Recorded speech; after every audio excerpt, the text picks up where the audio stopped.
Hello ആർമീസേ, ഇതെന്റെ first ജീക്കു കഫാട്ടോ.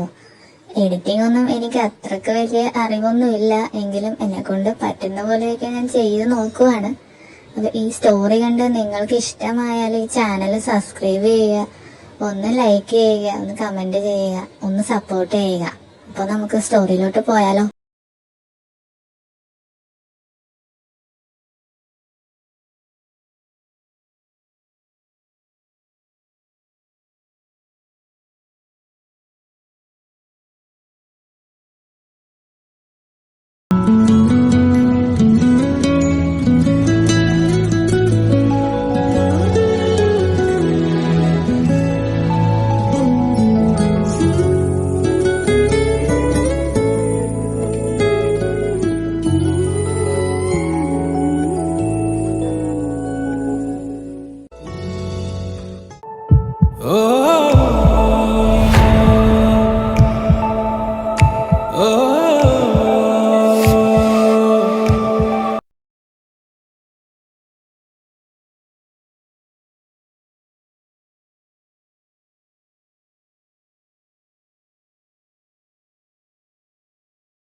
എനിക്ക് competition ആവാൻ ചാൻസ് ഉണ്ട്.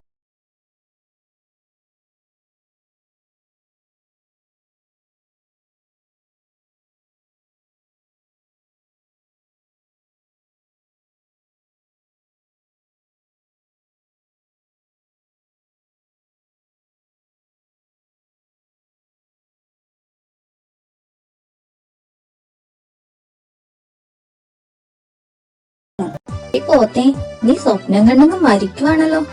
നീയായിരുന്നോ? പിന്നെ സ്വപ്നം കാണാതെ എനിക്ക് അങ്ങനെ എന്തുമാത്രം ഇഷ്ടാണെന്ന് നിനക്ക് അറിഞ്ഞൂടെ? എടി, എന്തോരം ആമ്പിള്ളേരെ പുറകെ വന്നിട്ടുണ്ട്. അവരോടൊന്നും തോന്നാത്തൊരു ഇഷ്ടാണ് എനിക്ക് ഇങ്ങേരോട്. Something divine. എന്നാക്കോല്ല, ഞാനറിയാത്ത ആരാണ് ഇതിന്റെ പുറകെ നടന്നിട്ടുള്ളത്. തള്ളി അങ്ങ് കൊണ്ടുപോവാണ്. എടി പോത്തെ, കാണാൻ നന്നായി മാത്രം പോരാ, അടക്കവും ഒതുക്കവും പിന്നെ കുറച്ച് ബുദ്ധിയും വേണം. അടക്കവും ഒതുക്കവും ഒക്കെ അവിടെ നിക്കട്ടെ, ഇല്ലാത്തതിനെ പറ്റി ഇപ്പൊ നമ്മൾ സംസാരിച്ചിട്ട് കാര്യമില്ലല്ലോ. ബുദ്ധിയുടെ കാര്യം പറഞ്ഞപ്പോഴാ, ഇന്റേണൽ എക്സാമിന് നിനക്ക് ഇലക്ട്രോണിക്സിൽ എത്രയായിരുന്നു മാർക്ക്? നീ കൂടുതൽ എക്സ്പ്ലെയിൻ ഒന്നും ചെയ്യണ്ട. 30 അര. എനിക്ക് 1.5 മാർക്ക് ഉണ്ടായിരുന്നു.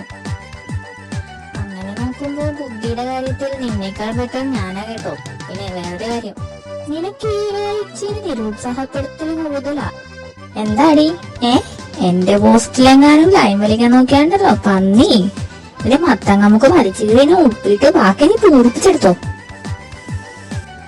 മമ്മി, ഒരു ഉപ്പിട്ട നാരങ്ങ സോഡ പ്ലീസ്. എന്റെ അപ്പൻ ഇവിടെ മേടിച്ചു വെച്ചേക്കുന്നോടി വെളുപ്പാങ്കാലത്ത് സോഡ. എന്താ ഞാനാ, പാരന്റ്സ് വരെ ട്രോളാൻ തുടങ്ങി. അതേ, കിട്ടേണ്ടതൊക്കെ കിട്ടിയില്ലേ? എന്നാ ബാക്കിയുള്ളത് പോണ വഴിക്ക് ആരെങ്കിലും തരും.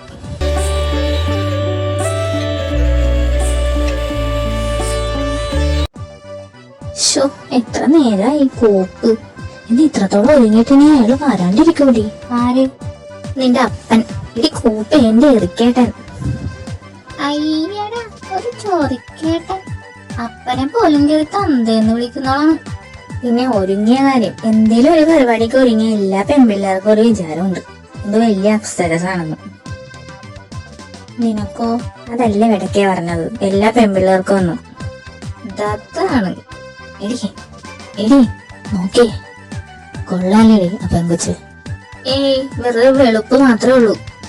ശരിയാ, സ്ട്രക്ചർ കുഴപ്പമില്ലല്ലേ? ഇതാണോ സ്ട്രക്ചർ? എന്റെ പൊന്നിച്ചാലു, നീ നല്ല പെൺപിള്ളേരെ കാണാത്തോണ്ടാ. വാ, വെറുതെ നിക്കുവല്ലേ, ഒന്ന് പോയി റാഗ് ചെയ്തിട്ട് വരാം. എടി അല്ലു, സൂപ്പർ സീനിയേഴ്സ് ആരെങ്കിലും നമ്മളെ നോക്കുന്നുണ്ടോടി? എനിക്ക് ആകെ ഒരു വിറയല്. ആരും എല്ലാം കണ്ടാ നമ്മളെ പിടിച്ച് ആകെ അവന്മാരി. ഹേയ്, ന്യൂ അഡ്മിഷൻ ആണോ? പേര് മഞ്ജു. ഏതാ ബാച്ച്? BCA. എന്റെ അമ്മേ, BCA. കാലമാടന്റെ ജൂനിയർ ആയിട്ടാണല്ലോ കെട്ടിയെടുത്തേക്കുന്നേ. നിന്നെ ശരിയാക്കി തരാടി. ആ, ഒരു പാട്ട് പാടിക്കേ. എനിക്ക് പാടാനൊന്നും അറിയില്ല ചേച്ചി. അതെന്താ അറിയാത്തെ?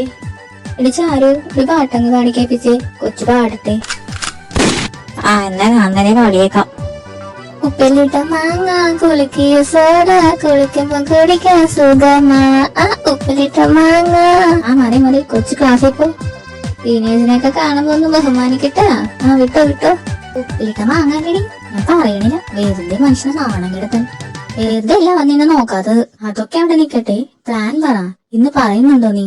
പറയാതെ അതിനല്ലേ ഞാൻ രാവിലെ ഒരുങ്ങിക്കിട്ട് ഇങ്ങോട്ട് എഴുന്നള്ളിയേക്കണത്. ആ, നീ പ്ലാൻ പറ. അതായത് ഞാൻ ഹോളിൽ പ്രോഗ്രാം നടക്കുന്ന ഇടയില് പതിയെ പുള്ളിയുടെ അടുത്തേക്ക് പോകും. എന്നിട്ട് പ്രിൻസിപ്പൽ നിങ്ങളെ വിളിച്ചോണ്ട് വരാൻ പറഞ്ഞു എന്ന് പറയും. എന്നിട്ട് എരിക്കേട്ടൻ കൂടെ വരുമ്പോ ടോയ്ലറ്റിന്റെ അവിടെ വെച്ചിട്ട് ഞാൻ കാര്യം പറയും. എന്ത് കാര്യം? മുള്ളാമുട്ടണമെന്നോ? ഇതാണ് നിന്റെ കുഴപ്പം. ഞാൻ ചക്കാന്ന് പറയുന്നത് തേങ്ങാന്ന് കേൾക്കും. ഞാൻ ഫീലിനങ്ങ് പറഞ്ഞു വരുവായിരുന്നു കോപ്പത്തി. പിന്നെ നല്ല ഫീലുള്ള സ്ഥലമാണ് ടോയ്ലറ്റ്. എന്താടി കുഴപ്പം?